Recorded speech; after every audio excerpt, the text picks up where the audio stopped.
Hello everybody, and welcome to the 2017 Talking Justice event. My name is Hayley Mansfield and I'm the Executive Officer of ARC Justice, which incorporates the Loddon Capaspy Community Legal Centre. I'm very excited to be here tonight to bring to you an event that will cover so many key issues of importance to the Victorian community. Since we locked in the topics a few months ago, many of them have been in the media. There's been quite a few policy changes. And I think Bendigo Law Association President Tom Wolfe, where are you, Tom? I think you said it best in the Addy the other day, a couple of days ago, when you said it looks like the program's been ripped straight from the headlines. Prior to introducing the host to our event, I'd like to make a few key acknowledgements. First of all, I'd like to acknowledge the traditional owners of this land, the Dja Dja Wurrung, and pay my respects to elders past, present and future. Our region is filled with such a rich Indigenous history and culture, which continues today, and I look forward to our official welcome from Rodney Carter, who will come out in a moment. Secondly, I have to thank the guest speakers. So many have been in transit all day today, and will probably be in transit a lot of the day tomorrow, and I was just so heartened when I got on the phone to cold calling so many people to speak about the event that we do here, how enthused so many people were to take place. Thank you also to the reference group who have been providing input for many months and the Loddon Capaspy staff to get this program to make sure it was really relevant to the Bendigo community. And finally, I'd like to thank our sponsors. Damien will touch on those in more depth later on, but again, similar to when I was calling a lot of the guest speakers, I was just so heartened by just the response from the Bendigo community and so many different organisations that I touch base with. Normally when you have to chase funding or chase support, it can be a little bit challenging, but so many people got behind this event, which was fantastic. So now, my role is quite small. It's all happened in the past. Today I get to hand over to Damien Carrick, who is hosting our event. Damien is the producer of The Law Report, the weekly legal current affairs program on ABC Radio National. Before his career in media, Damien worked as a lawyer, and since jumping into journalism, Damien has won numerous awards. Now, it's interesting, I wanted to list these awards and I went through my introduction to Damien today and I got a pretty certain just come on, let's just get on with the show. So without further ado, I will introduce Damien and I hope you all have an excellent couple of days. Thank you.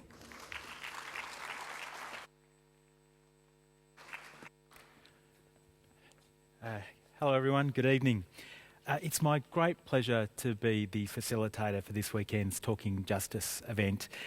We'll receive an official welcome to country in a moment, but I want to acknowledge and celebrate the first Australians on whose land we're meeting this evening and pay my respects to the elders of the Dja Dja Wurrung people, past and present. Now, Talking Justice is an event that was conceived by the Loddon Capaspy Community Legal Centre, and it's now in its fourth year and it's become a really important annual fixture in Bendigo's civic life. It creates a space for Central Victorians to come together and discuss social justice concerns. Talking Justice brings top-notch critical thinkers and highly influential decision makers here to Bendigo to engage in a direct conversation with the people of Bendigo. Speakers come from a wide range of backgrounds and positions, but they're all distinguished by their passion and by their expertise. Now, the aim of Talking Justice is to encourage evidence-based critiques of existing laws and the operation of the justice system. And our speakers this evening and throughout the weekend are going to respond to contemporary debates around justice issues and foreshadow emerging trends and emerging concerns. And they're also going to ask, when it comes to those cutting-edge conundrums, what are the fundamental values and what are the assumptions at play? What choices are we making? I think it's a very important question to ask ourselves. Now, this program is guided by the principles of respect, balance, diversity and accessibility, and it will be strictly non-partisan. What do I hope we're going to achieve?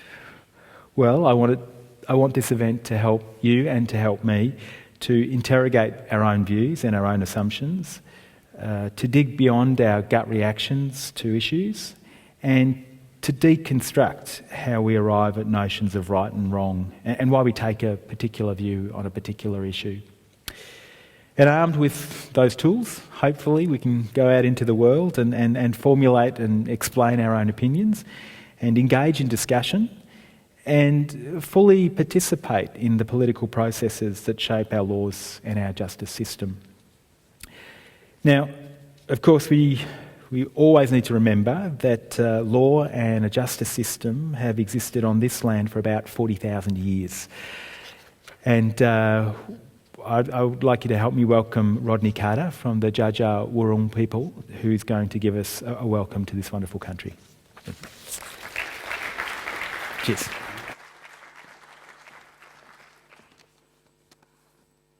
Good evening. Benjek Wumichika Benjanano Chandak, Ladik Dja Dja Wurrung Kundicha.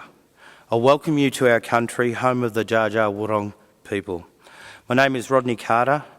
I'm a descendant of the first peoples of Central Victoria, the Dja Dja Wurrung. And on behalf of our old people, I pay respect to you here today and wish you health and happiness to you and yours. I'm also here today proud of my ancestry. I acknowledge that my ancestors never gave up in their struggle to survive. Less than 200 years ago, their way of life was to begin to change forever by this imposed modern world. I understand that this evening we will discuss matters of family interest, our children and the courts as the decision makers when we cannot. I have personal and community experiences with the family court system. As an example of my own experience was to seek a form of intervention because I believed what I wanted was right. But there can be two sides to any story. In fact, there can be many variations of individuals' perspectives to any story. But my family chose to bring a cultural view to the court and share a Dja Dja Wurrung cultural experience. This was about the importance upon the connection with culture and respectfully communicated the standing of some in the Dja Dja Wurrung community as to our ability to continue the cultural nurturing to the benefit of a child at the risk of cultural disconnection. I would believe that I have a degree of education that allows me to understand and to actively participate, to inform the court through my counsel, and if I'm fair and reasonable, I believe that my family was able to do that.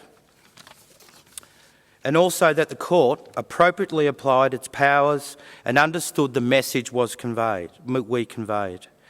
And I believe at its end that justice had been done. But what is that justice for the child that is now no longer connected to their culture?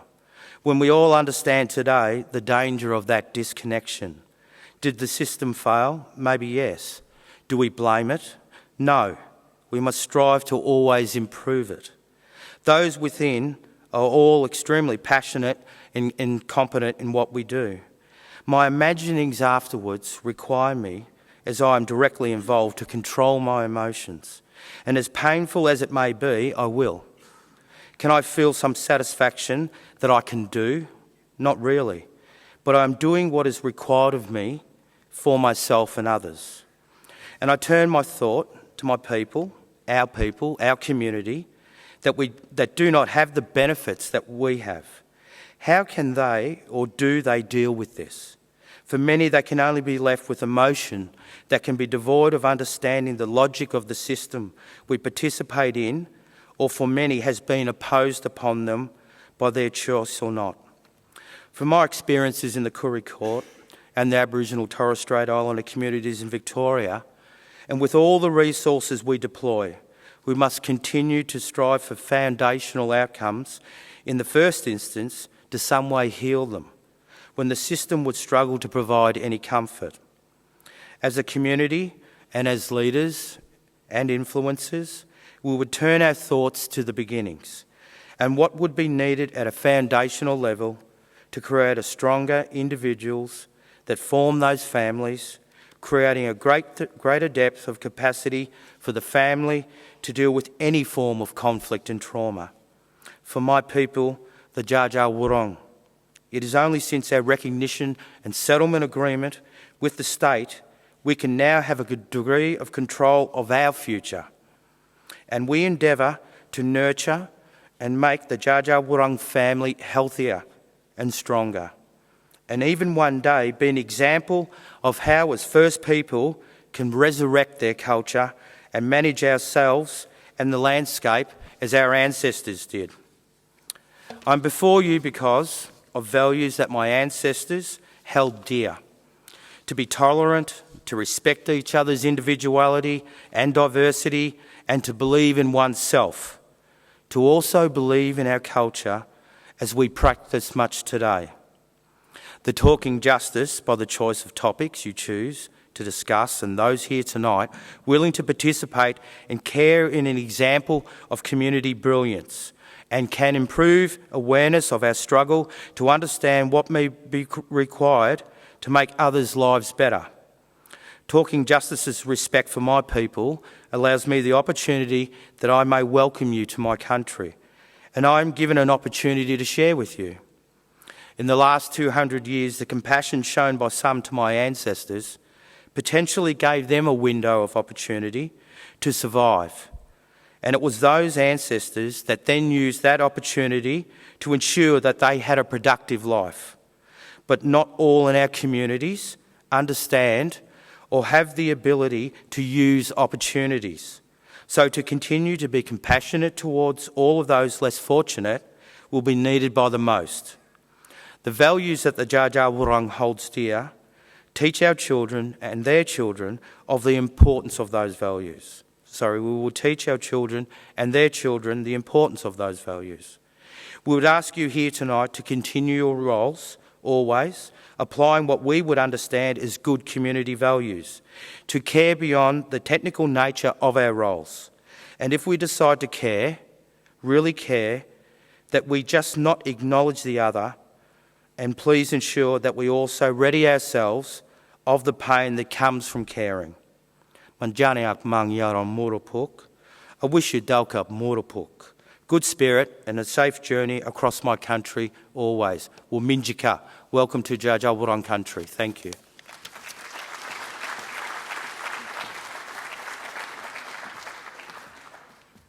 Rodney, thank you. They were wonderful words. Before we start our first session, I'd like to thank our sponsors. This evening's family law session has been made possible by O'Farrell, Robertson, McMahon. Thank you. I'd also like to thank the other platinum sponsors for this event, the Victoria Law Foundation, Arnold Dallas McPherson, the City of Greater Bendigo, Bendigo Community Health Services, Haven Home Safe, and the Reichstein Foundation. I'd also like to acknowledge our gold sponsors, Robertson Hyatts, Women's Health Loddon Malley, Stuthridge Legal, La Trobe Law School, Catholic Care Sandhurst, Boomtown, Stratagem and JS Law. Now, without all your support, this event would not be possible. So, thank you. Now, for our first session. The Honourable Chief Justice of the Family Court, Diana Bryant, is delivering the keynote address of Talking Justice 2017. Now, in her address, the Chief Justice will canvass the family law measures announced in the recent federal budget and, more broadly, look at some of the contemporary challenges facing the family law system. Now, following her address, we will hear a short response from three leading family law experts. We have Kylie Beckhouse. She is the Director of the Family Law Practice with Legal Aid New South Wales. We have Melbourne QC, Gerard Holmes, and we also have Monash University academic and barrister, Dr. Renata Alexander.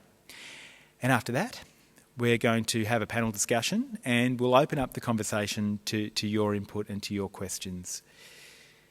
Now, for our keynote address, Diana Bryant. She has been the Chief Justice of the Family Court of Australia since 2004. She is also co-chair of the Association of International Family Judges. In 2011, she was made an Officer of the Order of Australia for her distinguished service to the judiciary. And throughout her career, she's had a long-standing commitment to the advancement of women in the law, and she's currently the patron of Australian Women Lawyers. Would you please welcome Chief Justice Diana Bryant?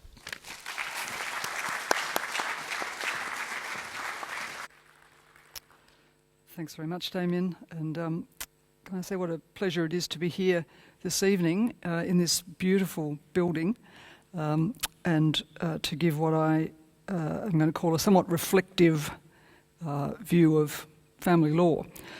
First of all, though, may I pay my respects to the traditional custodians of the land, the Jai Wurrung people, and to their elders past and present. I was asked if I would talk about contemporary issues in family law when I was first asked to do this, and my attention was drawn at that time to comments that Pauline Hanson had made about wanting to get rid of family courts and have a tribunal of ordinary Australians. I was going to, I prepared a few weeks ago on the basis that I was going to tell you how I thought having a tribunal was a really bad idea, and then on budget night the government announced they were going to have one. So I've thrown that one away and I've got a different paper. It is a good time to talk about family law given the government's announcements on budget night. And for me, as my tenure as Chief Justice comes to an end later in the year in October, it is, I think, worthy of, for me at least, reflection on the system. I know that those of you who are here, most of you work in family law in one way or another, and you're very familiar with the issues and the day-to-day problems that family law provides for all of us. So I'm going to try and take a bit of an overview about our system, the things that are wrong with it, the shortcomings, and what we might be able to do to improve it. It's pleasing for me, at least, to note that the government is taking an interest in family law, I would say at last, and looking at ways to improve its delivery both in the short and long term. I think this could be, in many ways, a watershed for family law. I've been bemoaning the lack of attention to the delivery of family law by government for some time, particularly in relation to funding the courts. So I do want to record my pleasure that it's now well and truly on the agenda. I will leave in October pleased about that, because I was despairing of whether the government really had any interest in doing anything for the courts. Talking about what the government said on budget night, I want to first discuss the establishment of what is in effect a tribunal by another name, parenting management hearings. I don't use the term tribunal derogatively, but simply as a descriptor. That's what 3 statutory officers making decisions about contested parenting issues are. I fully understand the constitutional constraints and the desire to avoid them, and to try and make this an administrative tribunal rather than a judicial one. Whether that's possible remains to be seen, but I'll proceed on the basis that it will operate and may survive constitutional challenge, if any. There's been some media about the proposal, but not a lot. Perhaps that's because the detail is scant at this stage. The Daily Telegraph in Sydney had a headline which said, "Cavalry call for custody clashes," and the article notes the establishment of this initiative is in large part in order to provide a timelier, less expensive opportunity for hearings than presently exists. The courts are presently swamped by matters, as we all know, and it's been a matter of public concern by me in particular, indicating that we're letting parties down by not being able to provide a more timely hearing. And I think anyone who practices in the area knows that that is the current problem. So much is true. And this proposal, which is a pilot and which will be for self-represented parties, has the capacity to provide a better environment for determination of their disputes. As well as providing a faster route to adjudication, it's also an opportunity for a less adversarial, different kind of hearing in parenting matters, where issues between the parties are able to be determined with an inquisitorial hearing, where parties are not represented by lawyers. The aim, it is said, is to utilise a triaging process to work out how the parenting issues could be dealt with most expediently, and wherever possible, averting them from the litigation pathway. There's no doubt that this process is suited to self-represented litigants. The parenting management hearings will be conducted by a panel of 3, which will include a lawyer and a psychologist and or social scientist, and be assisted by independent children's lawyers attached to the tribunal. Cases will be managed by tribunal staff using questionnaires. No lawyers will be permitted and no cross-examination will be permitted. It's intended that issues will be identified in advance, facts will be established from the questionnaires, and a 2-hour hearing is envisaged. A decision, it is intended, will be handed down almost immediately. But there are many questions that arise, for me at least.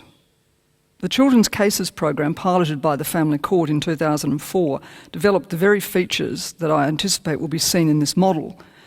Indeed, Professor Patrick Parkinson, who seems to be the author of this plan, in a paper delivered on the 9th of May, referenced the tribunal being modelled on the Children's Cases program, piloted by the Family Court, and later implemented by the Family Court as the less adversarial trial, as well as the informal domestic relations trial in Oregon, United States, which actually of itself was modelled on the Children's Cases program. There are two significant differences, however, between the Children's Cases program and the Oregon model, which is called the IDRT. The IDRT was originally piloted in Deschutes County Circuit Court and then recommended for expansion statewide in Oregon. In Deschutes County, the parties were offered a choice. They could proceed using the traditional trial or the IDRT. All matters of property division, support and children's issues could be heard and decided through an IDRT. In the January 2017 issue of Family Law Review, William J. Howe III and Geoffrey Hall wrote, Initially, IDRT was conceived as a process to more efficiently manage the crushing family court docket and also as a way to relieve judges of the discomfort and concern over whether relaxing the rules of evidence or assisting in the preparation of judgments would violate judicial ethics rules. It immediately became obvious that the benefits of IDRT were far greater than judicial economy and avoiding judicial ethics heartburn. This process was greeted by litigants as affording access to justice in a way that self-represented litigants, even more than represented litigants, felt was more understandable. Furthermore, procedural fairness was advanced as litigants felt and experienced being heard directly by the person who possessed the power to resolve the dispute. That's all true, and certainly that was our experience of the Children's Cases program, but I think we have to remember that in large part, perhaps the United States courts were coming from a much more adversarial system than we are. The second and major difference, I think, between what Professor Parkinson was modelling his model on is that the adjudicator remains a judge. The IDR process, and thirdly, the IDR process doesn't limit either party's right to appeal. Unsurprisingly, their evaluation found that the broadest category of cases that were appropriate to the IDRT process were those where neither party was represented, where the marital assets were reasonably straightforward, and where no expert witness testimony was critical to achieving a just result. Not sure how many of our cases are quite like that. Interestingly, the authors wrote that cases involving domestic violence, where both parties are self-represented, are viewed as particularly well suited for the IDRT process. The IDRT rules allow the victim to introduce medical and law enforcement reports without having to call a witness to establish foundation. Additionally, the process allows the victim to avoid cross-examination by the perpetrator, and the judge is able to maintain a level of control in directing the lines of inquiry and the focus of the trial, thus mitigating the inappropriate exercise of power and control by a perpetrator during the conduct of the trial. As to the effective use of judicial time, the authors noted, in cases involving two self-represented litigants, judicial efficiency is achieved with the IDRT process. It avoids the tedium of presenting numerous non-expert witnesses to testify. There has been a marginal reduction in the amount of time the parties testify because the direct questioning by the judge keeps a focus on the legal issues to be resolved. Again, none of that would be particularly surprising to us. The article states, interesting, when considering other jurisdictions, Australia was the first jurisdiction to introduce an informal procedure sharing many of the essential elements of the IDRT. So, two questions come to mind for me when I look at what was announced on budget night by the government as to this pilot. Why didn't the government look at doing something more with the Children's Cases program, legislatively perhaps? And why do we need a tribunal rather than a judge? These are some of the questions I think that arise and remain to be answered. I'm supportive of trying to make changes where there's a need, and I fully acknowledge that the courts at the moment, with the pressures they are under, are not able to provide timely hearings, particularly in the sort of cases that one might expect would go to the tribunal. But while I don't want to suggest we shouldn't try this, and it might prove to be very effective, I do want to flag some issues about tribunals that might usefully be considered by those implementing the scheme. One of the benefits of having single experts providing evidence about the parties and their children is that everyone knows what their evidence is. The parties are given complete transparency and procedural fairness, and they know what has been said. They have the opportunity to challenge that evidence and to give evidence which might lead to submissions which suggest that a view proffered by an expert might subsequently need to be reviewed.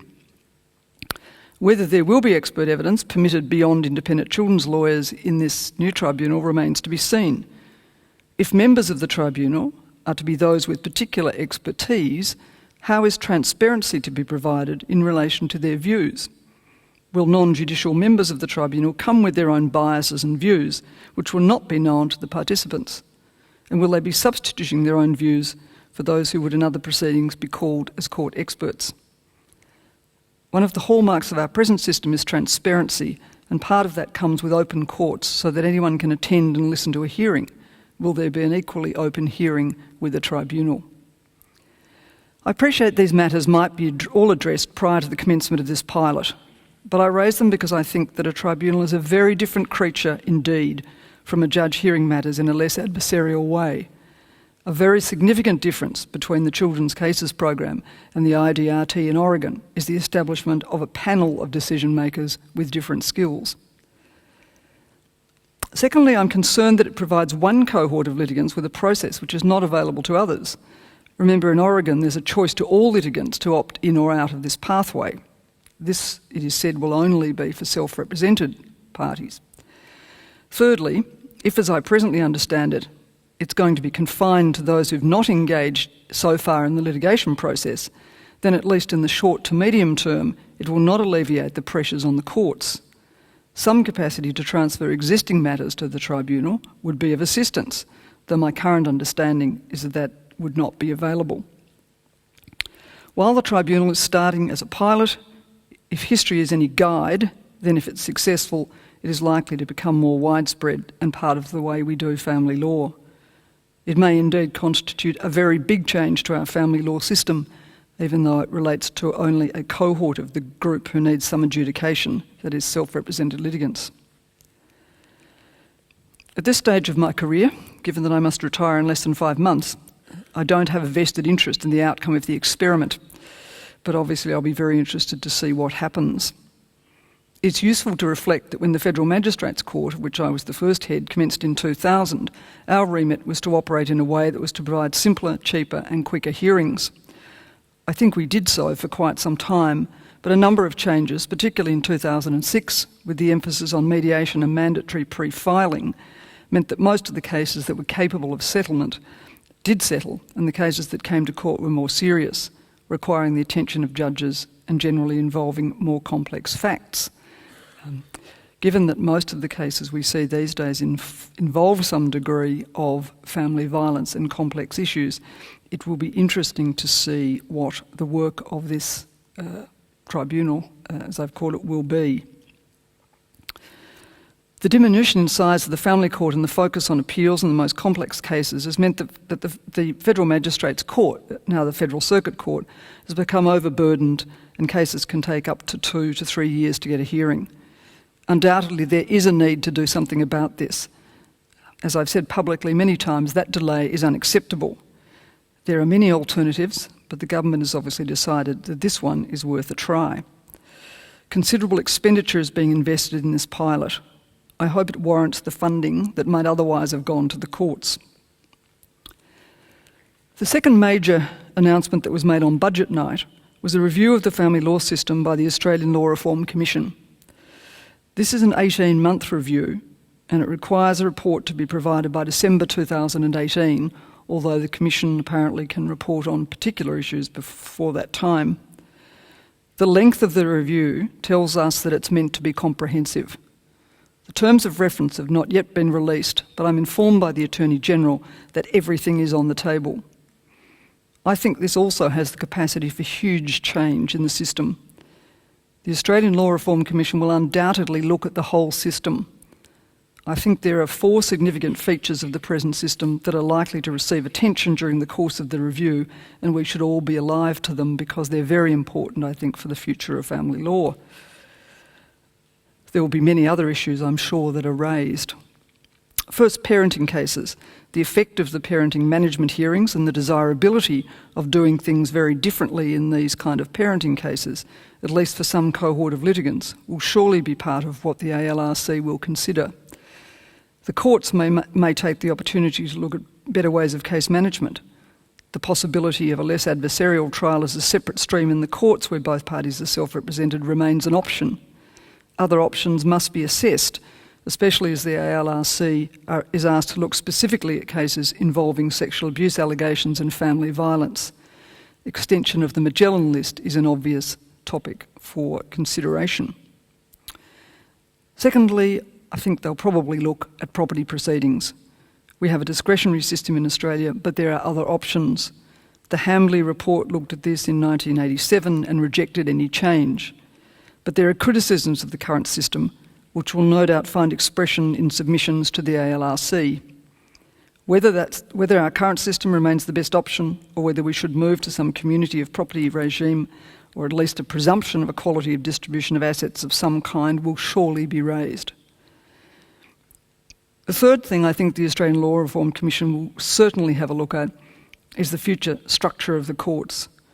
Do we need 2 courts? 3 if you count the Family Court of Western Australia, doing family law. And with the Family Court and the Federal Circuit Court, with concurrent jurisdiction for the most part, as well as now potentially a tribunal doing parenting cases, there will be 3 decision-making bodies operating in the space for separating parents who cannot resolve their disputes. If the parenting management hearings continue, then the system is quite fragmented. And I think there must be a serious question about whether this is the best system. I think most would agree that if we were designing the system from scratch today, we would not design one with 3 autonomous courts or a tribunal where 2 of them share jurisdiction and administration, and the operation of registries is fragmented between the 3. There are a variety of options, but I think this is an opportune time to consider how to achieve something more workable. In Western Australia, for example, although the magistrates doing family law are part of a separate magistrates court in which the chief magistrate is the principal legal officer, the legislation provides that in the case of a magistrate who is also the principal registrar or registrar of the family court, the chief judge of the family court, or his or her delegate, is the principal judicial officer. In other words, the chief judge of the family court is head of jurisdiction of both courts in relation to magistrates doing family law work.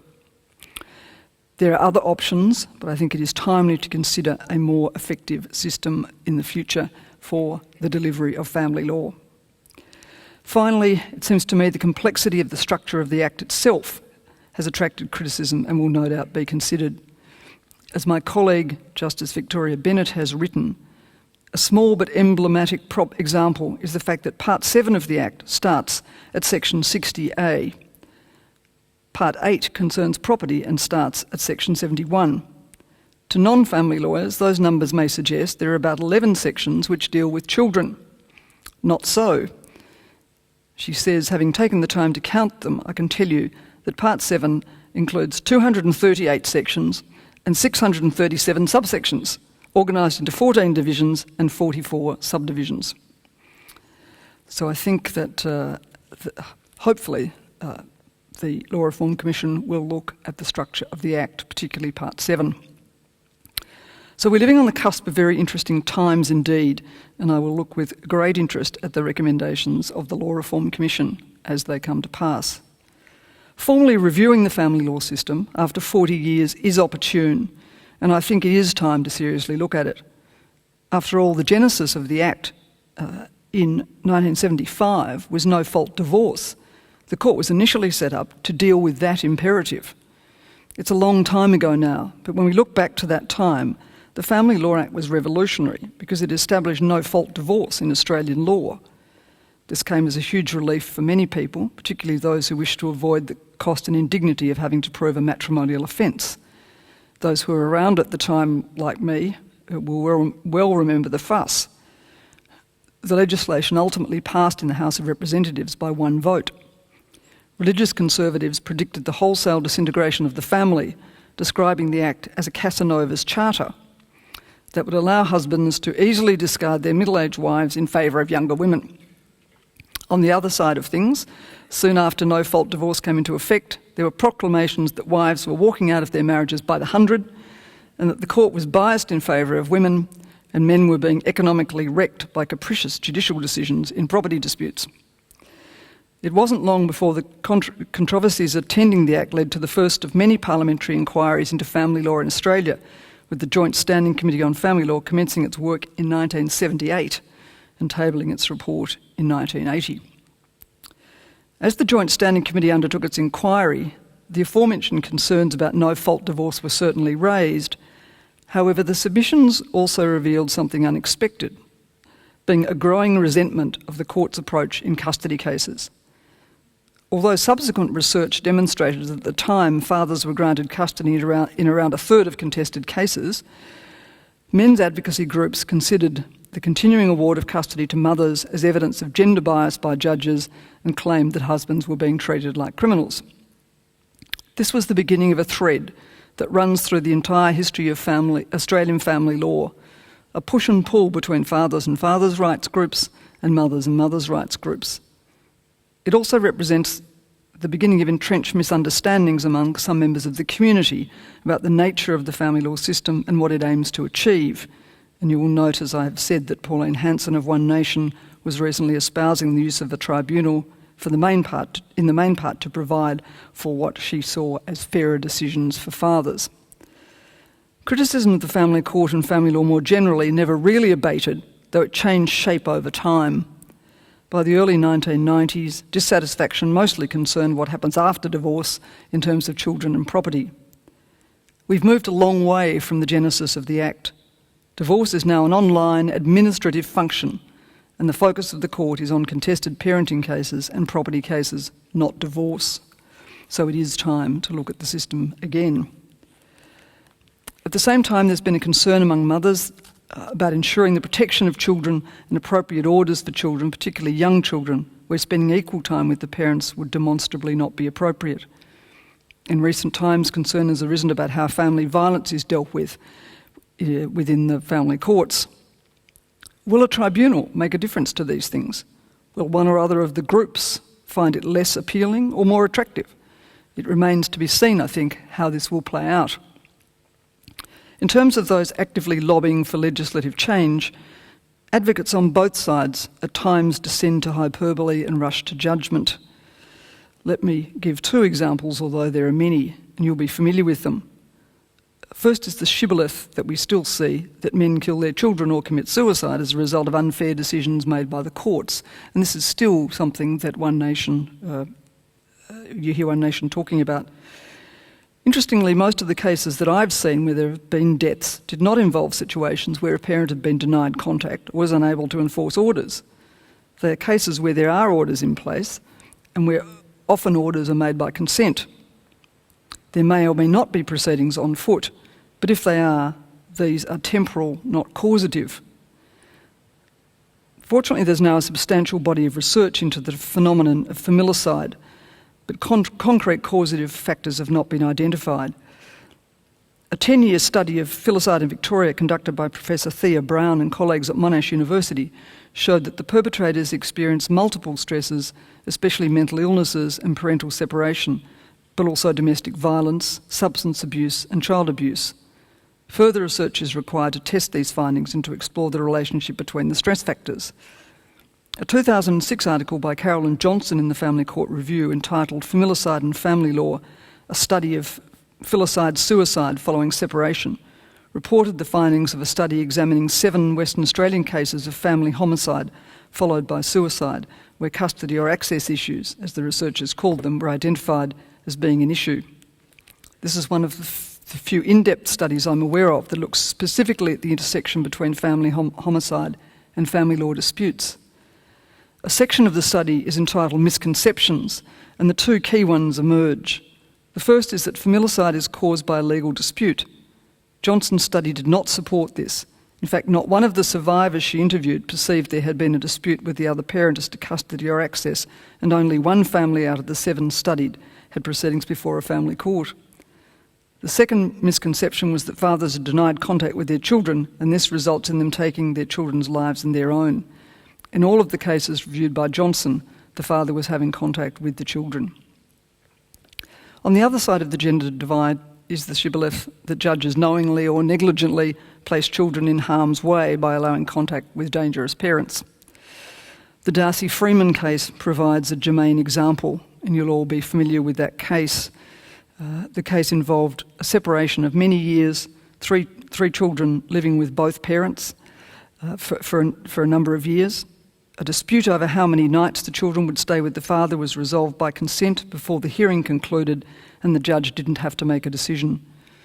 The mother agreed to the children spending the following weekend with the father, and on the morning of 29 January 2009, when he was driving all 3 children back to Melbourne to be returned to the mother, the father stopped his vehicle in the emergency lane of the Westgate Bridge and in full view of horrified morning commuters threw Darcy from the bridge. The father's actions were unbelievable, outrageous. The very nature of them, one might think, would indicate they were totally unexpected. And yet there was a huge outpouring of anger towards the courts for failing to protect Darcy, and I remember this very well at the time. Women's groups organised rallies in all capital cities in order to protest courts allowing dangerous parents to see their children. The people attending the rallies were encouraged to wear red scarves to signify the blood of Australian children being shed by family court orders. Arthur Freeman was convicted of Darcy's murder. Ultimately, the coronial inquest found that the father's actions in this case and Darcy's death could not have been predicted with any certainty. At this time, the coroner said, as he had said at the inquest into Luke Batty's death at the hands of his father, there is no validated risk assessment tool that can accurately predict whether a parent is likely to commit filicide. That remains true, but adequate resourcing of courts does assist in early identification of risk factors. In respect of the issue of family violence, there were some additional welcome announcements made on budget night. One of these is the funding of 17 new positions for family consultants across the 3 courts. This is a welcome initiative which will enable the courts to provide some case management where they have not been able to do so in the past, particularly in relation to the administration of risk assessment reviews when proceedings are first commenced. And as I've been asking over a number of months for an initiative like this, I was particularly pleased to see that someone had actually taken notice of it. No sooner, however, does one issue die down than another arises in family law, as you would know. Not long after my appointment in 2004, I was confronted with huge publicity from a quarterly review piece written by the historian John Hurst about the family court entitled Kangaroo Court. This was an assertion that fathers were unfairly treated by the court and got a lot of publicity. I have 5 months left as Chief Justice, but I doubt I've seen the last of unwarranted criticisms. At the last Senate estimates hearing, we were asked about allegations that judges altered transcript in hearings in a material way. Apart from the impossibility of doing so, as we don't have access to the written transcript, and Auscript is an independent provider who controls the process, the allegation is nothing short of appalling. It is in fact an allegation made with no specificity, which amounts to a judge perverting the course of justice. If there was any evidence of such a thing, it would warrant serious consideration for removal of the judge by both Houses of Parliament.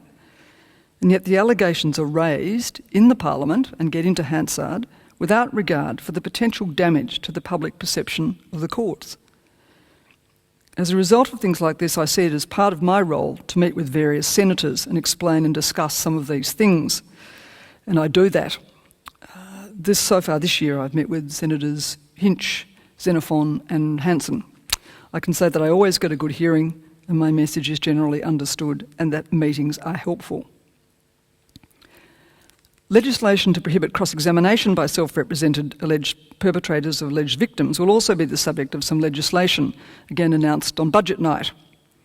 On its face, this is a good initiative, but without the capacity to provide legal aid, or at least legal assistance of some kind, where evidence does need to be challenged, it's going to be interesting to see whether this is an impediment to courts being able to make findings. It may, of course, turn out that these kind of matters will be appropriate for and perhaps better dealt with by the tribunal. But if one party at least is represented, that doesn't seem to be possible, and the problem will still arise for the courts about how disputed facts, which may traverse many areas including property settlement and child support, are to be resolved if there is some sort of a blanket denial on the ability to cross-examine operating.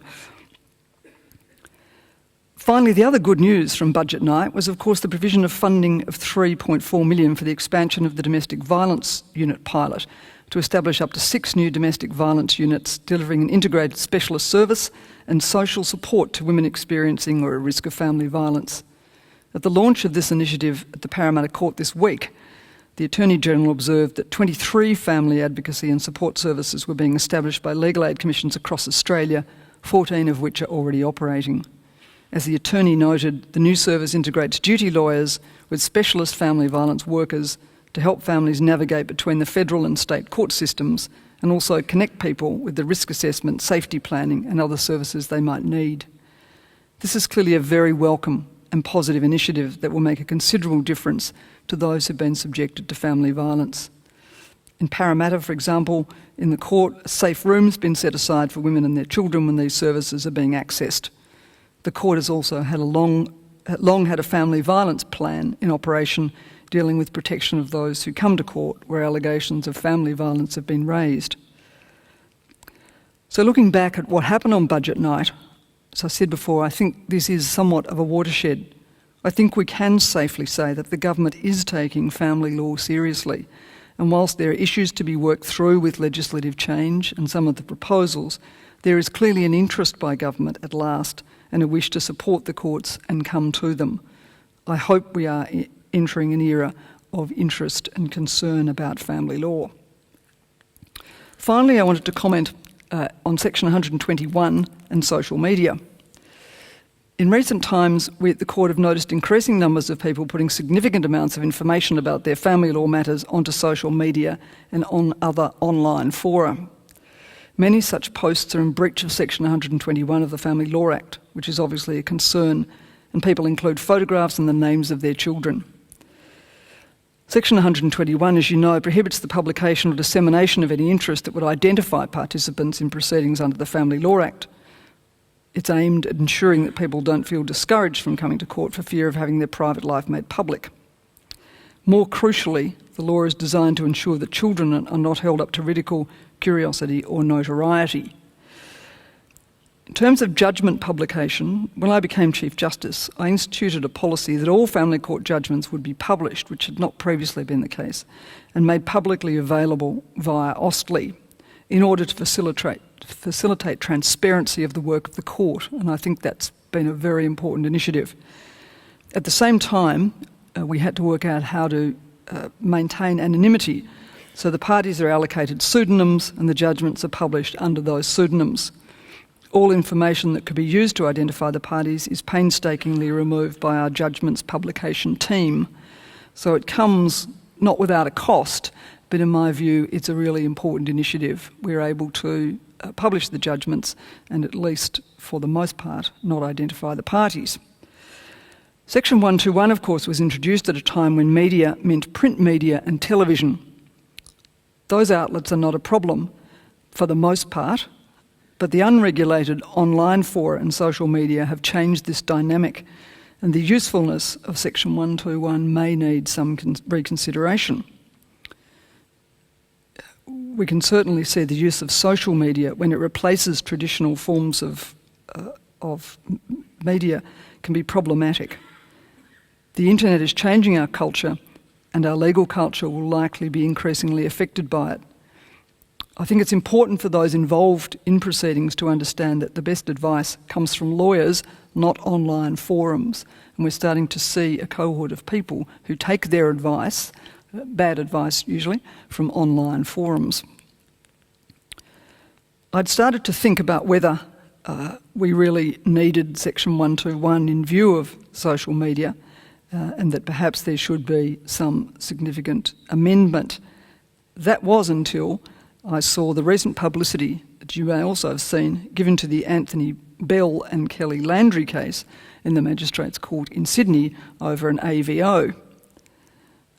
The notoriety that received and the way in which it was reported confirms my long-held view that protecting children from having their parents' disputes the subject of public scrutiny is still very worthwhile. And I support the continuance of Section 121. I think that's a very good example of why we should have it. I focused on the major areas of our work, but there are other interesting areas in which, of course, we exercise jurisdiction. I don't have time to discuss them, and I simply note them. But they also, or some of them at least, might be areas for the ALRC to look at. Surrogacy, gender dysphoria cases, life support or medical treatment for children when parents and hospitals are in conflict, international child abduction cases under the Hague Abduction Convention and relocation cases, particularly international ones, property powers involving third parties, de facto property disputes and binding financial agreements. And I note, as we no doubt all do with interest, that I can't remember the name of the case offhand, but the High Court's given special leave to look at the question of duress in relation to binding financial agreements, and that's going to be a very interesting decision, particularly as Justice Edelman was one of the two judges who gave special leave, and as an academic he's written extensively on the topic of duress. Family law is perpetually unpopular and an undervalued area of law, and yet it's absolutely essential, dealing as it does with fundamental human relationships. Australia has a continuing history of trying to reconcile this paradox. While the Act's convolutedness is a well-known problem, and the almost constant review of the Act has been a source of annoyance to many, these challenges seem to reflect the complexity of what we are dealing with when we make and apply family law. When you think about the changes society's seen in the last 40 years, it hardly seems surprising that social legislation like the Family Law Act will be trying to keep pace with the times. So now another year, another review, and likely further amendments. What it will look like and where it will lead, we have to wait and see. We haven't yet crafted a perfect family law system, and I wonder if we ever could. But our legislators will keep on trying, and we should encourage them to ensure that we have a properly resourced system which the community well and truly deserves. And I'm not sure that we're getting quite that at the moment, and we should make that point, I think, to the ALRC when they review the system. Personally, I feel privileged to have been Chief Justice of the Court and to have had the opportunity to play a part in judging, administering, occasionally shaping and explaining and defending the family law system. Thank you.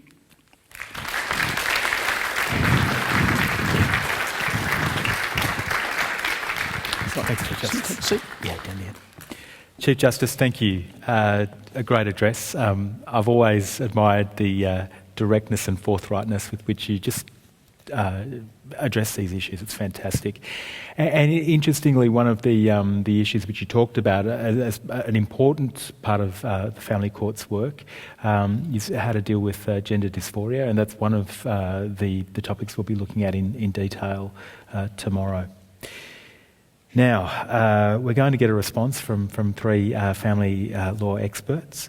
The first is Dr. Renata Alexander. She's a senior lecturer in the Faculty of Law at Monash University and a Victorian barrister. She teaches family law and clinical legal education at both undergraduate and postgraduate levels. And she is the author and the co-author of three books on family law, family violence and child abuse, as well as numerous book chapters and articles. Would you please welcome Renata? Thank you. Yeah. Thank you. I was listening with interest to the Chief Justice, and I've just jotted down a few things. In response to some of the issues raised, and I'll just do it really in point form, some of the issues about the proposed parenting management hearings and what Professor Patrick Parkinson has seems to be promoting, and I've just written down some of the problems I see. One is that it's treating the symptoms rather than the cause, and we certainly have an overburdened family law system. I too welcome a review of the family law system, but I worry that it may get caught up in some of really peripheral issues. I also worry that the setting up of the PMH or the parenting management hearings will really just create another parallel pathway.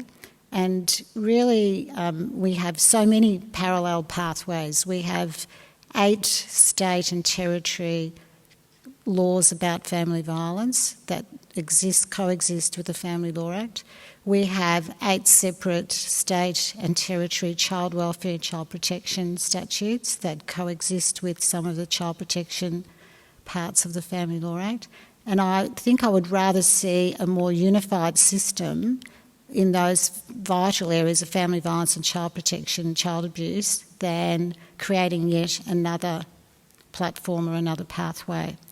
I also have some concerns about the voluntariness of self-represented litigants applying to the PMHs. I did some research on voluntariness before mediation became compulsory in 2006, otherwise known as family dispute resolution. And I had some concerns there, and there's a lot of research from the Australian Institute of Family Studies in particular, that women in particular often will take up these voluntary pathways but are under a lot of pressure to resolve. They can't access legal aid, they can't afford private representation, and they often agree to settlements, be they property or parenting arrangements, that don't have much longevity and that often is less than what they would be entitled to if they pursued the litigation pathway. So I have some concerns about that. Her Honour also talked about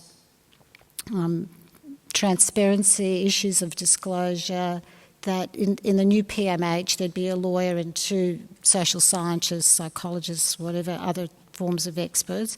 I certainly welcome the notion of introducing expertise into the family court and into the Federal Circuit Court, which involves social science, and I've been a proponent of that for some time. But I also worry about who those people would be, and if you like, the rather artificial distinction between good and bad social science, if you like.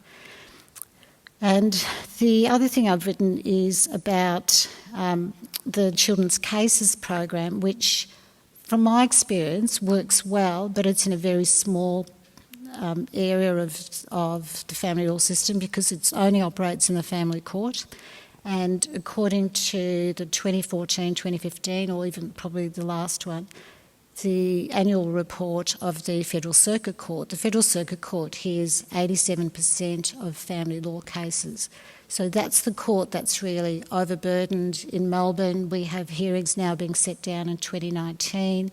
One judge I spoke to recently has 400 cases in his docket, and that's just, and I understand that's a similar case, particularly in Sydney and the registries on the eastern side of Australia.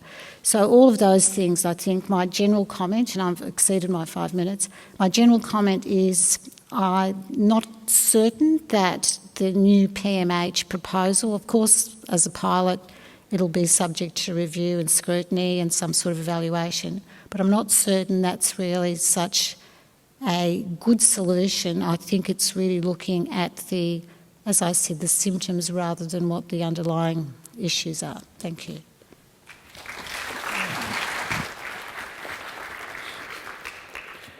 Renata, thank you. Our next speaker is Gerard Holmes, QC. Gerard has been a lawyer for many years, having graduated way back in 1978 with a law and eco degree. And he practiced as a solicitor until 1994 when he decided to become a barrister. Now, at the bar, he's been involved in many high-profile financial and parenting cases. But while he might be good at the high-octane court battles, he doesn't think that they are necessarily the best way to resolve a dispute. And Gerard is a passionate advocate of mediation and arbitration, and I think it'll be very interesting to get his comments about this proposal for a tribunal. Would you please welcome Gerard Holmes, QC?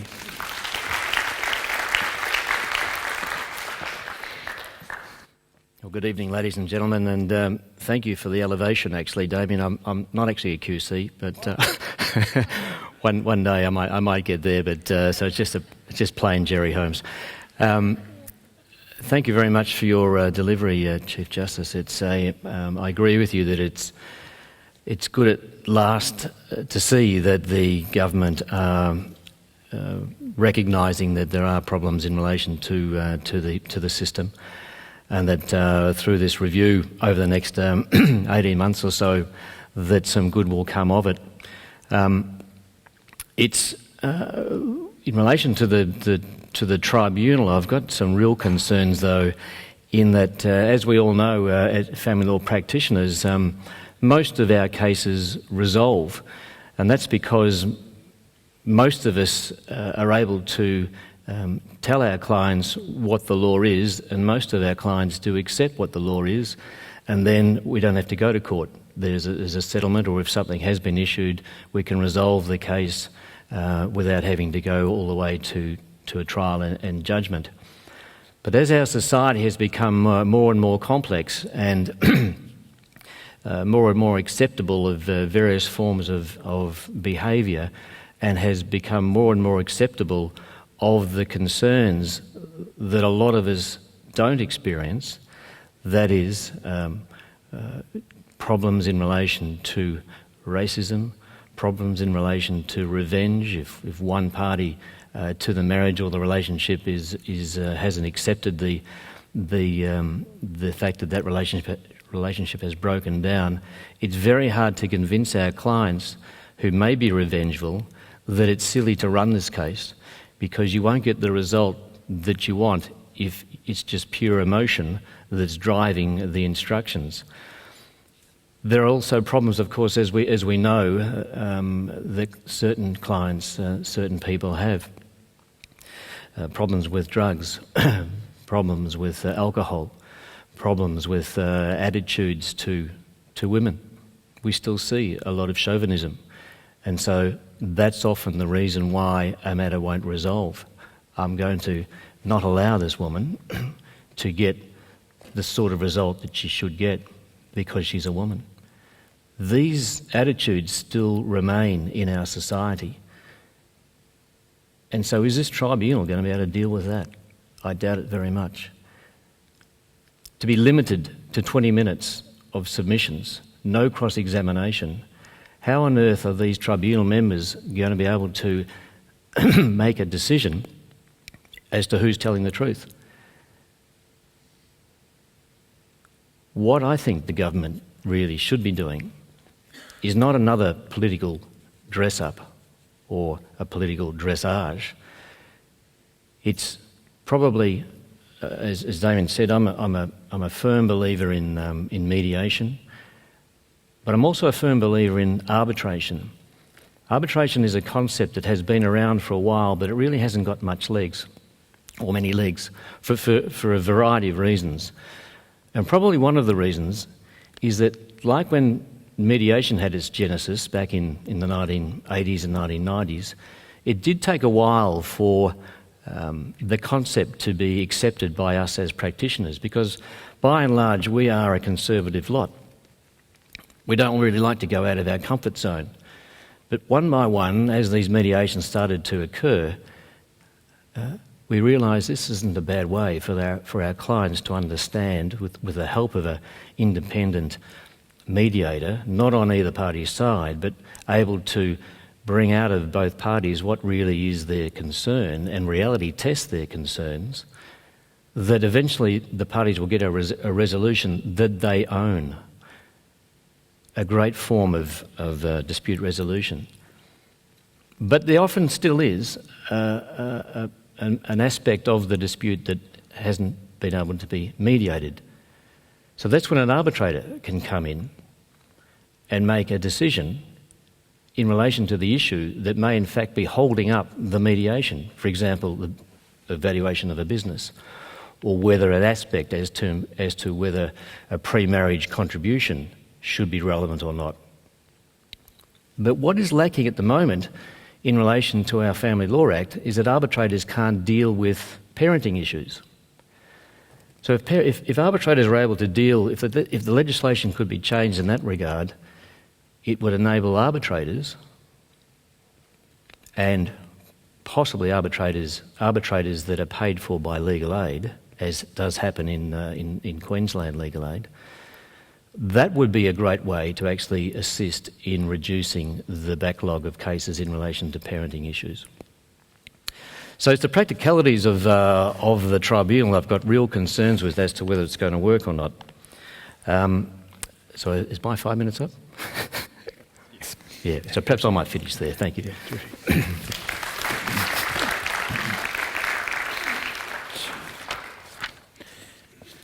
thanks, Gerard. Our next speaker is Kylie Beckhouse. Kylie is Director of Family Law at Legal Aid New South Wales, and I think this makes her in charge of the biggest family law practice in the country.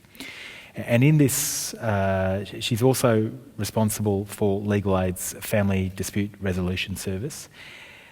Kylie has specialised in family law for 23 years and is both an accredited specialist in family law, and she's also an independent children's lawyer and a very renowned one. Kylie Beckhouse.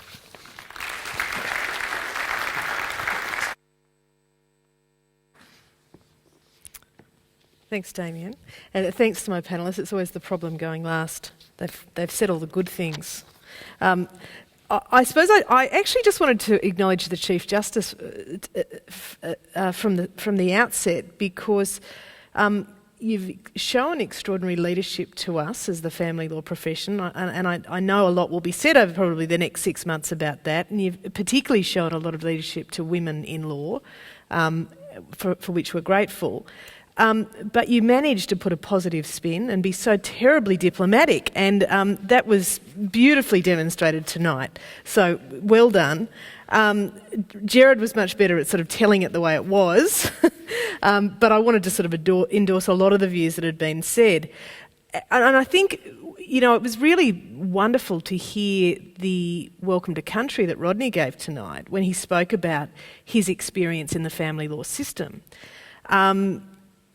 Because he encapsulated some of the tensions and difficulties of making really difficult decisions about families. Of course, he was a litigant who had insight and was introspective about his experience, and sadly in our system we don't get a lot of that by the time people end up in the court. And what we know from recent studies, there was the Australian Institute of Family Studies did a survey of litigants, I think in 2015, and they looked at the cohort of people in the court system, and I think the figures were that about 65% had at least more than one of the following things: domestic violence, child abuse, mental health, drug and alcohol. That is the cohort who use the family court system. So it brings me to consider who it is who will be suitable for a tribunal type of justice. And it also leads me to be a little bit concerned when we talk about access to justice, is what we are saying is that group of self-represented litigants who need forensic determination sometimes about whether there has been abuse, whether there has been domestic violence, whether in fact we're serving up to them a process that is not actually the transparent, open, procedurally fair process that people in Australia who can afford to get it receive. So I'll leave that for discussion, but it is just a sort of concern of mine. I'm pretty excited, though, about the reference to the Australian Law Reform Commission. I think that just the Family Law Act alone is well overdue for a rethink. It's been 41 years. I was fortunate to be part of the Family Law Council for the last 5 years, and there were 2 references that we had over that period of time that really brought the need for a reform of at least Part 7 of the Family Law Act into our stark attention. One reference was on parentage. It arose from a lot of issues around surrogacy practice, but the reference was a little bit broader than that. And certainly it's fair to say that for children who come from, I suppose, non-traditional family structures, there is a different application of the law to them because of the definition of parenthood, for example. And that's not right. And there are aspects of the Family Law Act that really need to be considered to bring it into the present day. Certainly, the reform, the delays that we are currently experiencing, I think, have a big connection to the complexity of the current Part 7 particularly.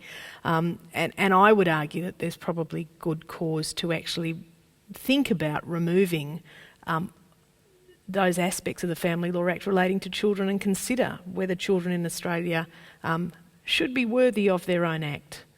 Because what we learnt from the parentage reference is that there are, and in fact what we know from the intersection of child protection and domestic violence and other aspects of the law, that there might need to be a national piece of legislation that talks about children more generally.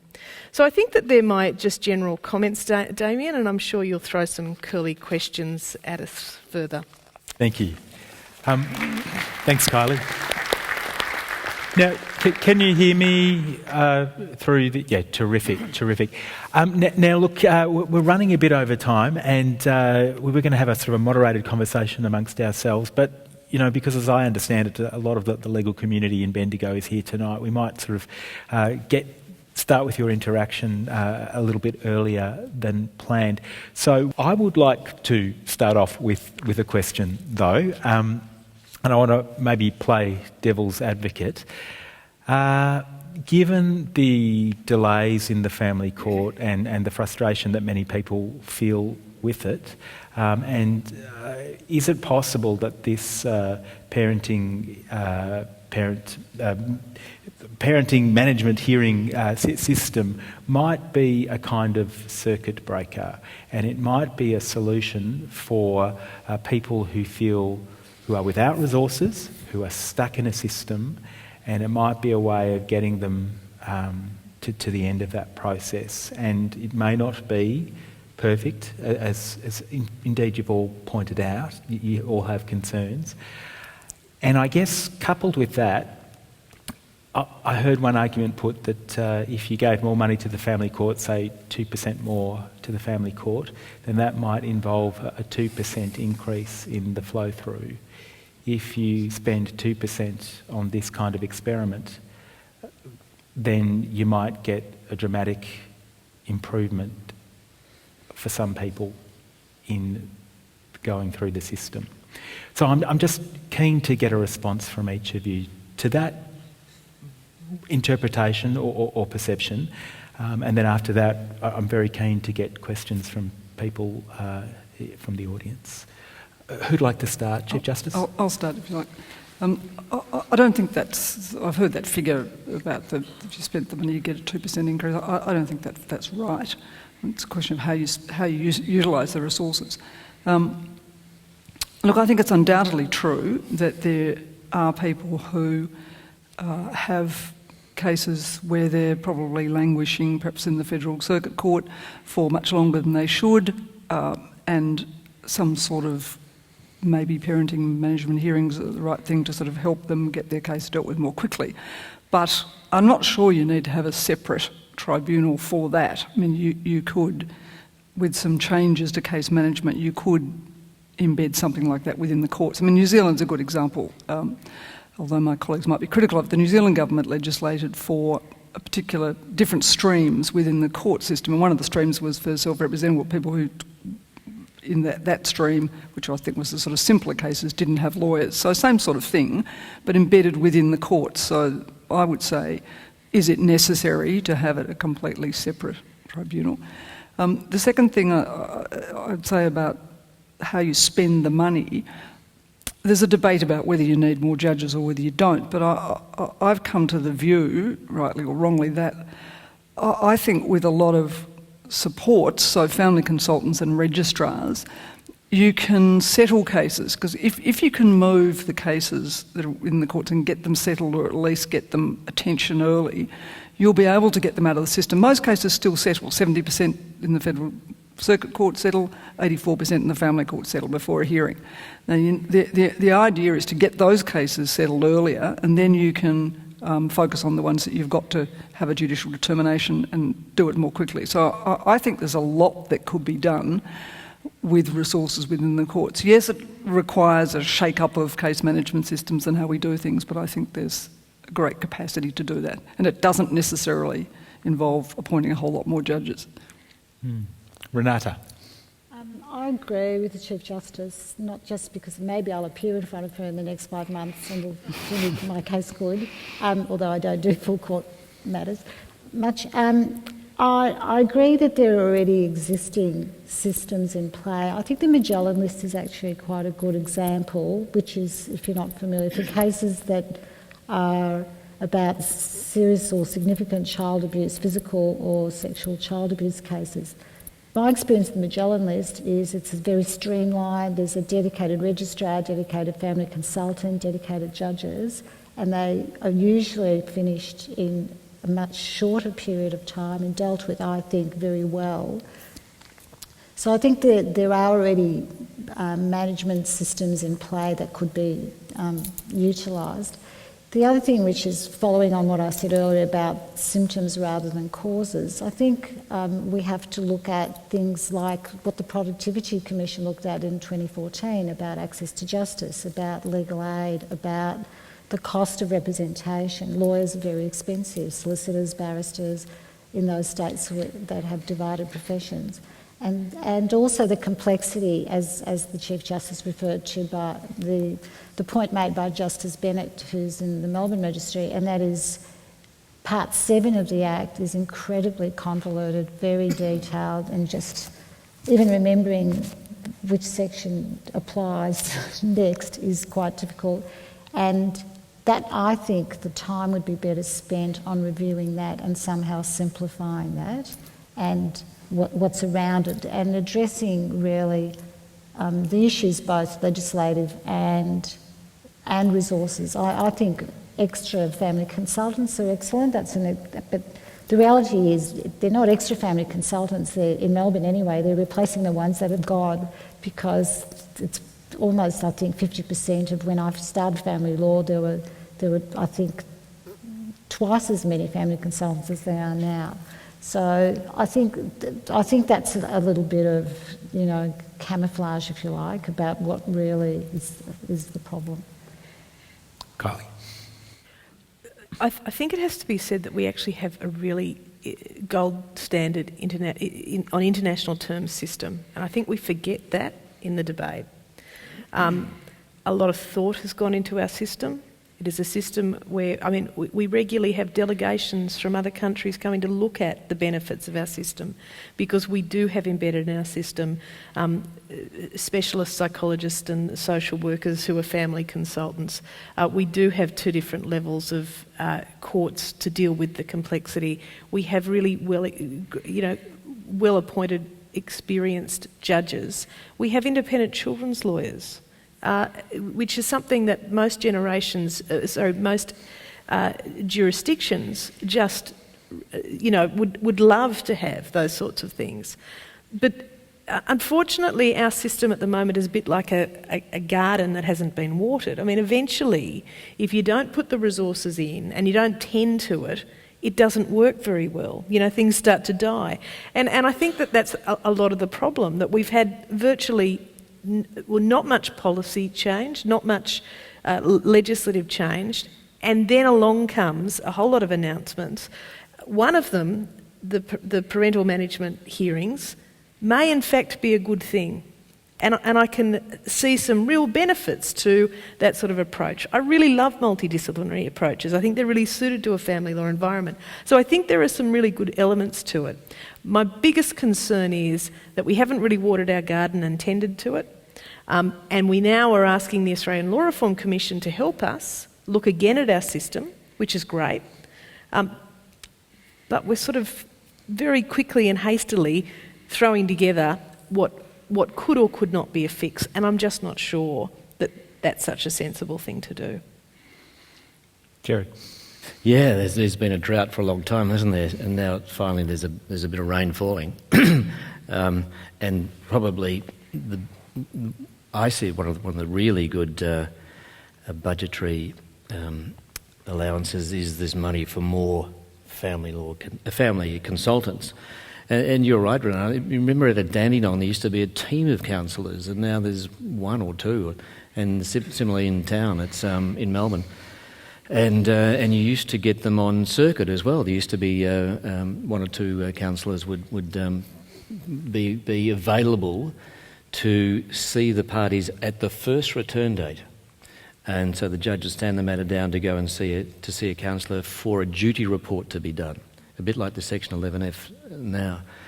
And the benefit of that, of course, is that the parties actually, all of a sudden, in parenting matters anyway, have someone independent help them understand what is in the best interests of their children. And that hasn't been happening of recent times because there haven't been enough counsellors around to actually help the parties understand how a judge might determine this particular case if he took it forward, given your particular facts. Or help them understand what are, and this is so often in parenting disputes, different children at different ages have different needs. And so a child of 2 years old, the concept of time is so different to a child of 11 or 12 or 13 years old. So therefore the amount of time that 2-year-old can be away from the primary carer, the one that the child is primarily attached to, is significantly less than what a 12-year-old can do. But a lot of, often it's the father doesn't understand that or accept it. And so it is useful if you've got a counsellor or a consultant who's trained in social work or psychology to help that person understand the needs of each individual child, or the ramifications of perhaps their behaviour, that is the father's behaviour. I'm just sort of I'm being sexist against myself here, but although we're the only two, that certain types of behaviour are not helpful for the children. So that's a major help, I think. To that, a little while ago, just about the complexity of the Act. About a year ago, we were contacted by the High Commission in Barbados asking if I could send a judge or come to Barbados to talk to the judges about family law, because I discovered they have our Family Law Act in Barbados. Who knew? And we said, well, who's going to pay? And they weren't, so they said, oh, but maybe if you're on your way sometime you could drop in. So, in fact, that's what I am doing. I'm going to a conference in Boston and Dublin, and I've actually managed to get a reasonable fare where I can go via Barbados. Now, before you think that I'll be lying on a beach in Barbados for days, I'm going for 3 days, and 2 of them I'll be spending all day talking to judges and lawyers. But it will be very interesting because they haven't actually told me much about what they've told me. A few things they want me to talk about, but not much. And I've had a look at the Act, and it is the original Act, so it's not even got the factors in Section 68F2 in it. It's just the Act that says, best interest of the child are paramount in the parenting section, and the parenting section's about 5 pages long. So it's going to be really interesting for me to spend I've got a whole day with the judges to see. I'm obviously going to reflect on what our changes have been, and one of my messages to them is going to be, don't change it. But when I look back on some of the other things we've done some quite interesting things. Magellan List, we talked about the Children's Cases Program, less adversarial trials, family violence things, a whole lot of things that they haven't addressed. So I think it's going to be quite an interesting discussion to see what emerges from it. And just on Kylie's point about having a separate Children's Act, we need to have a good name for it. I was talking to a conference recently, some P&G judges who have got a new act, and they were asking if we could help them with someone to devise some rules, which I did. But they decided to give it its its pidgin name, and it's called Look at Him Pickaninny Act, which I think is lovely. Now, I'm just wondering if people have any questions for our panellists. Thank you. For the panel, there's a reference made to Section 121, and I saw at the National Family Law Conference a discussion between Lee Sales and Sarah Ferguson bemoaning the limitations that places on journalists. But I'm also an avid follower of Family Report Writers Exposed, the Facebook group, and Independent Children's Lawyers Exposed, the Facebook group. Is Section 121 still helpful for protecting the privacy of children and litigants in circumstances where it's only the federal police that can refer prosecutions and where there are limitations on judges being able to duplicate the obligations under Section 121 in orders? I'll have a go at that, and someone else might then want to, because I think about it a lot. I mean, there are still pros and cons with Section 121. I think that it still provides some protection for children, which is my major concern. I mean, what you don't want, given that everything's on the internet now, I mean, people who put things on social media, sure, people can find it, but at least children who do a Google search aren't going to find a case which gives the salacious details of their parents' dispute, which is what we've seen recently with the Anthony Kelly thing in Sydney. So I think it's still got a part to play, although social media, as I said, unfortunately has taken over quite a lot. One of the things I find, though, frustrating about it, the other side of it, is that people use it to attack the court, and they won't then tell us. And I have to say that Bravehearts and Hetty Johnson are a classic of this. I've had this debate with Hetty many times. Someone will raise a criticism and I'll say, tell me what the case is, and if there's a judgment, I'll provide the judgment so I can respond. And they say, no, we won't, because we've got privacy issues in Section 121, we're not allowed to tell you, which is of course ridiculous because we wouldn't be publishing it in their real names anyway. So they use it, so people use it as a means of attacking the court, making allegations which it's very difficult to respond to when they won't tell you who they are. Sometimes you actually know enough to identify them, but often you don't. So I've got mixed views about 121. I probably wouldn't get rid of it for the reasons that I've said. I think it still provides some protection, but it's getting less and less. Do any of the other panel members have a view on that? Do you have a view as a journalist in terms of reporting? I'm really torn. I'm really torn. I hate the way... I did something recently about the use of... Actually, I think with you, Chief Justice, about the use of video as evidence, of smartphone evidence. And I remember I had to disguise the voice of the litigant.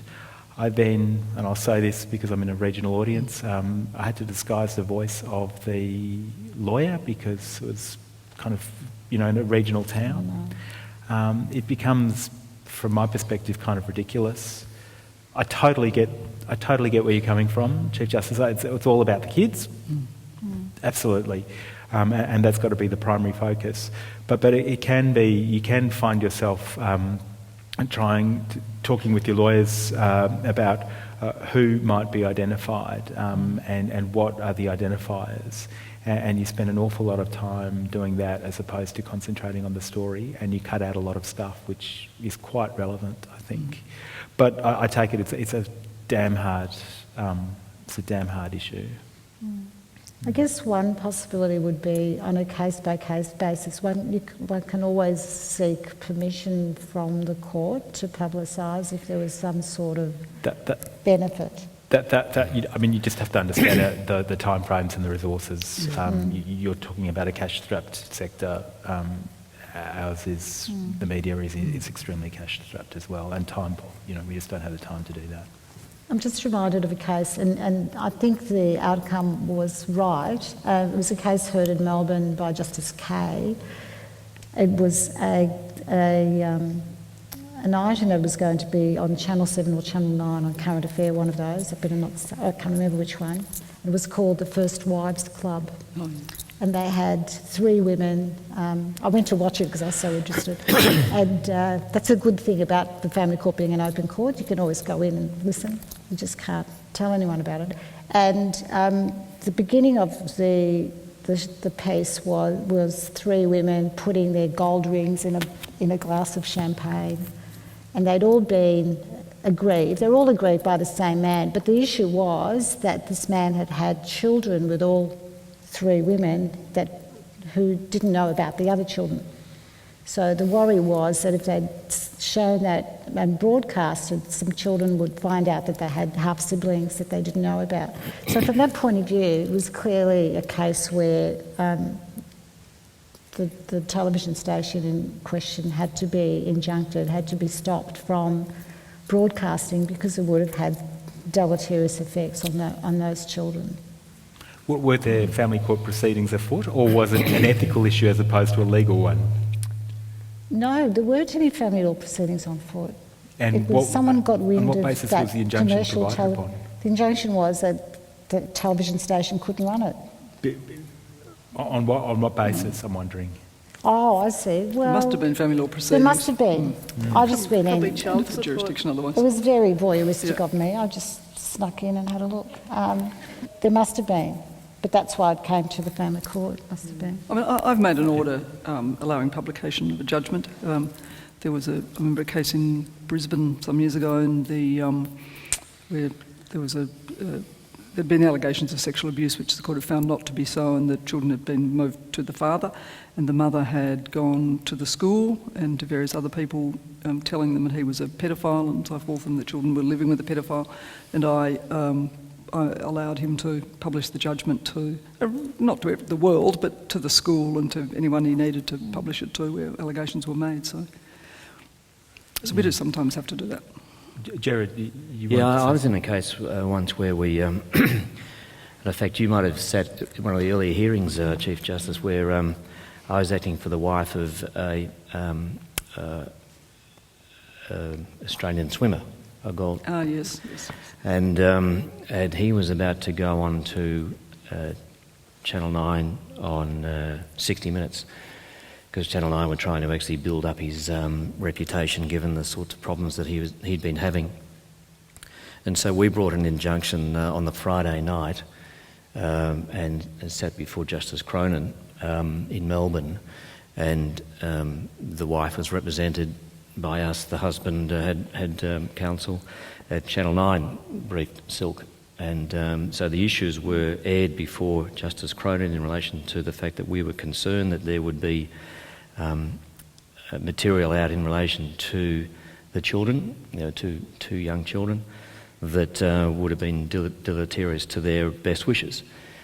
The way the judge dealt with it was quite good, actually. He actually, after hearing all the arguments from counsel, then arranged for Channel 9 to send the transcript to me and my instructing solicitor to read on the first thing Saturday morning. Because as you know, a lot of those programs are actually, the last few days is just editing, so most of it had all been done. So we sat down on Saturday, and my instructor and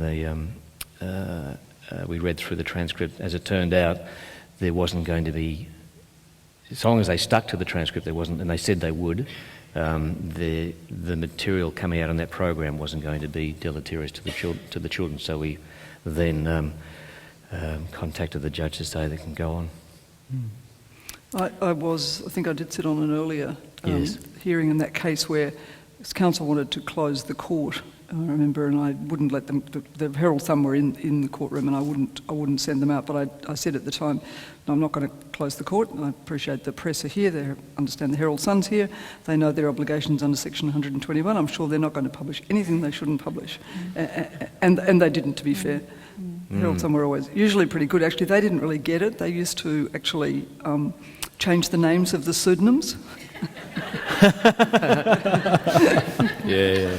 But on another one of the hearings, though, Chief Justice, what happened was that in terms of there was a directions hearing before Senior Registrar Fitzgibbon in relation to subpoenas, and he asked me what were the people that we wanted to subpoena, and at the time it had got out that there were some issues in terms of the use of still knocks, and there was a reporter in the back of the courtroom that day. And so I said I wanted to subpoena the doctors for the Australian Olympic Commission and several other doctors that he'd been seeing. And so that was allowed, and then the court was closed, and he actually went out through a side door, but the reporter had predicted that would happen, went up to him and said, "What's all this about?" And he blurted it out, and that's when on the Sunday morning the Herald Sun, it just was a amazing story about the abuse of still knocks by Australian swimmers, and in particular this fellow. So the journalist got the information by attending court, but then he effectively blurted it out. Yeah, was able to use it because it was told to him outside the court. Let's get another question from the audience. Thank you. Hello. Thank you for your discussions tonight. This might seem like a soft question, but I was wondering what motivated each of you to become involved in family law, and have your motivations or your concept of the system changed throughout the years that you've been practicing? Good question. And interestingly, I've got a son who's just, one of my children has just finished law at Deakin, but he doesn't want to know. He says, "I don't know, Dad, really whether I really want to practice law. Or there's lots of other good things to do." And he's sort of been dithering around, and finally he's actually decided to go through the College of Law and do what used to be called articles. Because I said to him, "Look, Oliver, I was a bit like you. I didn't really know." When I wanted to be a lawyer, a solicitor, then a barrister, but because I was doing sort of motor vehicle accident stuff initially and a bit of workers' compensation. But then I got some family law briefs, family law files, and I was then able to see the relief on my client's face when I was able to help them through a difficult period of their lives, and I felt really good about that I was able to use a law degree to help a person through a difficult part of their lives.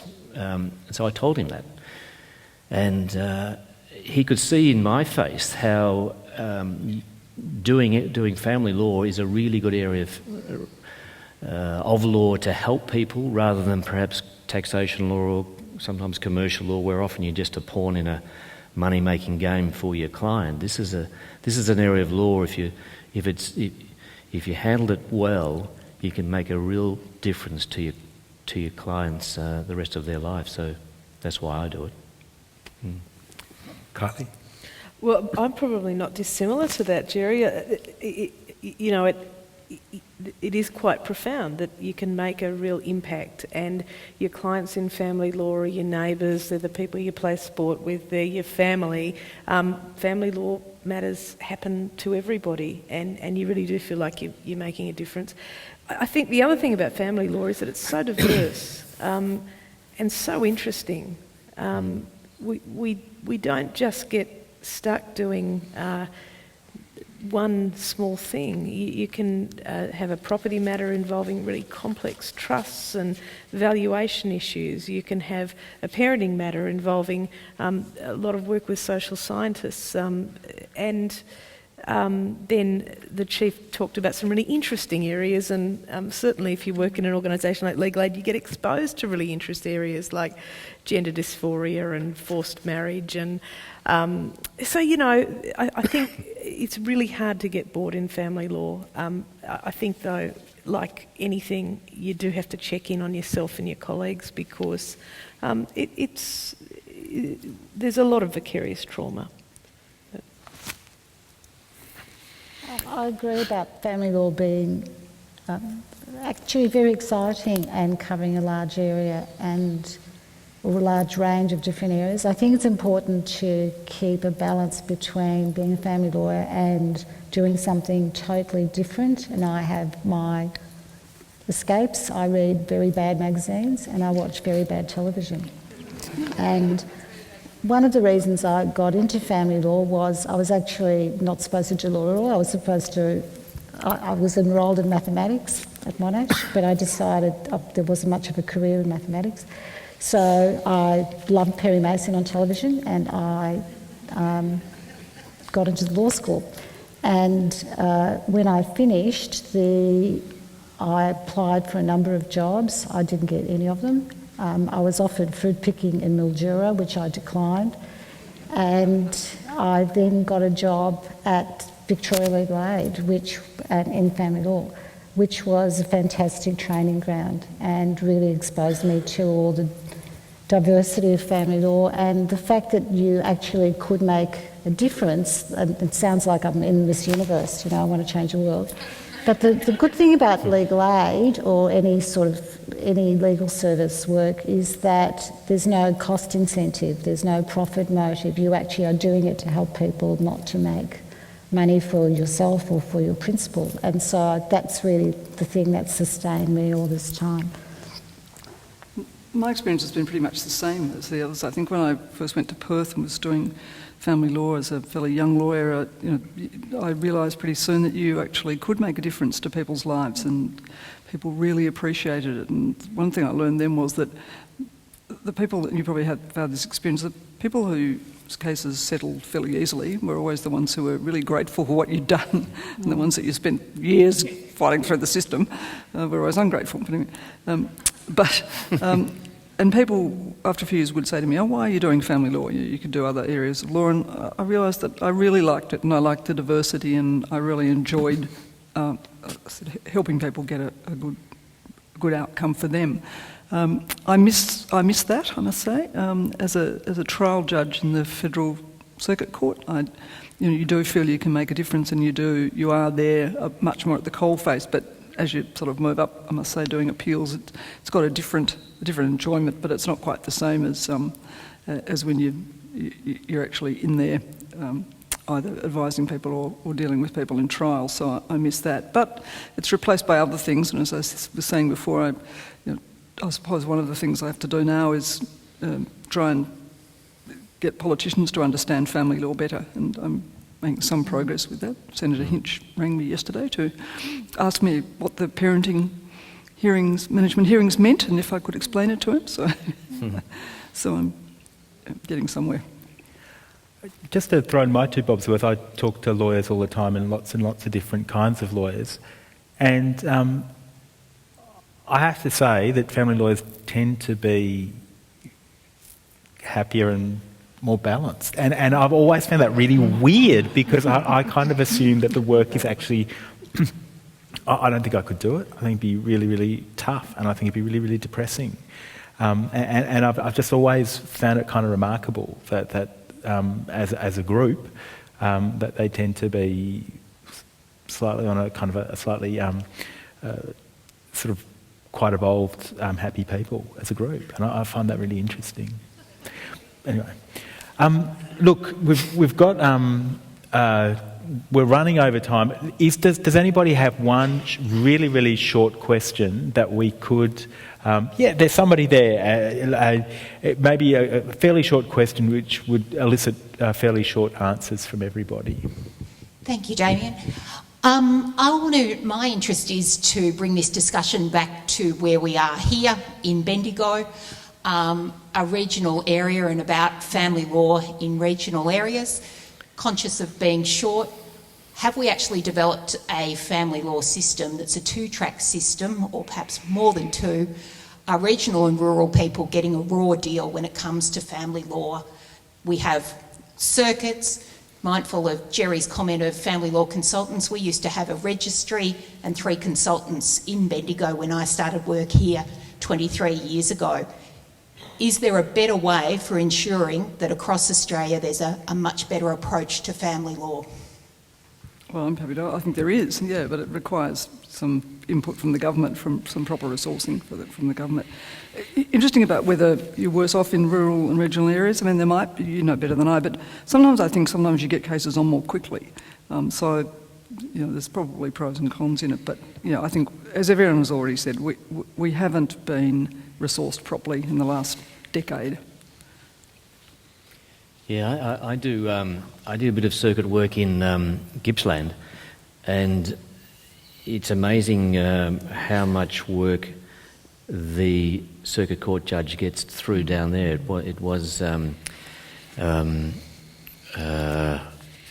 Judy Small, and she's one of those family lawyers, Damien, who's got this lovely personality that can hear cases that have to be heard, and the parties know that their case has been listened to at least. But the beauty of the circuits are that you, as the Chief Justice just said, you can issue and get your case on within 2 or 3 months. If it has to run and there isn't enough time within the circuit, then more than likely, I know there's a bit of an issue down here, but I was talking to a solicitor just before we came on that there is a bit of an issue, but with a lot of the other judges, they'll fit themselves, as long as you get a bit of airplay on circuit, they'll fit them into their list back in town. So, as I say, I agree with the Chief Justice that you can get your case on much quicker than what you can do at Dandenong and what you can do in Melbourne. And obviously there's a lot of solicitors out here that service the community well. Extremely well. Thank you. I think that there's a lot of challenges in regional areas for litigants and practitioners. Things like travelling, things like needing to pay for overnight accommodation and the expense of seeing an expert report writer, the difficulties for practitioners in travel, in inspecting documents when they're not in your registry. I get all of that. I come from Sydney. Sydney at the moment is not a particularly functional place in terms of court delays. Has it ever been? Well, I don't call it the Emerald City for nothing. No, but I mean, really, there are significant problems, and I'm not sure when I look at what happens on circuits whether, in fact, you wouldn't be better off sometimes at least having almost a call-over sort of approach that you get in a regional area where a docket system can work a lot more effectively sometimes than what people are getting in big city registries. So, I kind of share some of your frustrations, but I'm not quite sure that the access to justice in the city is necessarily a better thing. Oh, I do very little circuit court and circuit work. Second last time I went to Bendigo on circuit, the judge in question asked me to come back the next day, and I hadn't been prepared to stay the night. I had to go to Coles and buy a 90, because I'd come up by train and I didn't want to go home, and then I had to apologise for wearing exactly the same as I'd worn the day before, Your Honour, but I'm sure Your Honour doesn't mind. And then the last time I was here, I had one of my favourite jackets stolen, and so I haven't been back to Bendigo. But and in fact, the registrar or the clerk, the registrar of courts at Bendigo was very helpful in trying to locate my jacket, but didn't find it. And he did say to me he thought it was stolen by one of the local practitioners. So. So again, I'm not casting any aspersions on anyone, but I think what Kylie mentioned and what Chief Justice mentioned is true, that sometimes it is good to get things on quickly here, and One of the downsides, though, might be that everybody seems to know each other, and that could be a problem between litigants and between practitioners too. And the length of time that we have to wait in Melbourne, where I primarily practice, is just... So if we can get something on in the circuit rather than waiting a year and a half, I've got matters now listed, as I said, early 2019. I think that you have to weigh up the pros and cons. Okay, we've now gone over time, but I think it's been a really terrific conversation. So would you please help me thank our guests, Chief Justice of the Family Court, Diana Bryant, Academic and Barrister, Renata Alexander, Head of New South Wales Legal Aid Family Law Practice, Kylie Beckhouse, and Melbourne Barrister, Gerard Holmes. Thank you.